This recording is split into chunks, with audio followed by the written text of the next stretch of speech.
Fast and Furious 7. We are finally here. And holy shit, guys. I cannot believe I'm saying this. But I love this movie. And what I mean by that is not that I. I don't know what I thought I was going to go into this movie, but really just. I'll be honest. I've reviewed 6 of these movies, and I've kind of just talked about them, say what's good about them, what I liked about them, what I didn't. But it's mostly just been like I would never watch any of these movies again. I wouldn't watch the past 6 movies ever again. Maybe if I was at a party and a bunch of people were there and they wanted to watch a Fast and Furious movie, fine, whatever, right? And it just played in the background or whatever, cool. Don't give a shit. I would never go out of my way personally to ever watch these movies again because they're just whatever to me. But this one I had such a great time with. I mean, this movie is awesome. uh, which is great because this was sadly Paul Walker's last movie. Could you imagine if this movie was bad and this was Paul Walker's last movie? How sad would that be? But no, he went out and won the best of the movies in the franchise. I mean, I can't imagine they get better than this one.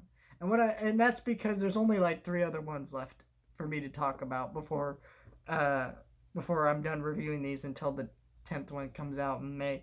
Um, But yeah, and I will say that is the worst part of the movie, sadly, is Paul Walker. There are very clear scenes where it's not Paul Walker, and it's like, I think his brother did some scenes, and then other parts it was CG, and it's just very clear every time. But it was unavoidable, so you can't really complain too much. But yeah, I mean, this movie starts with Jason Statham stepping out of a hospital that blows up, and him wanting revenge, and he's a great villain throughout all of this movie because Jason Statham I feel like I'm bored of in recent years, but in certain movies he just lives it up and it's like yes please, and this is one of those. He is awesome in this movie.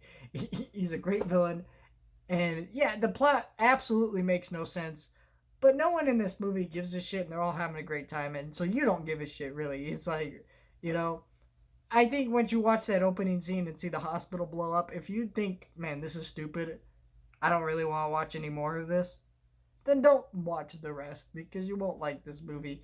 The action is awesome.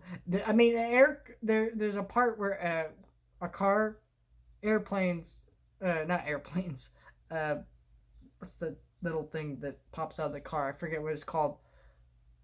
Shit, like an like a parachute. God, I don't know why I forgot the word. Parachutes out of a car. It's like, it's ridiculous shit. But everybody has a great time. It's a great movie.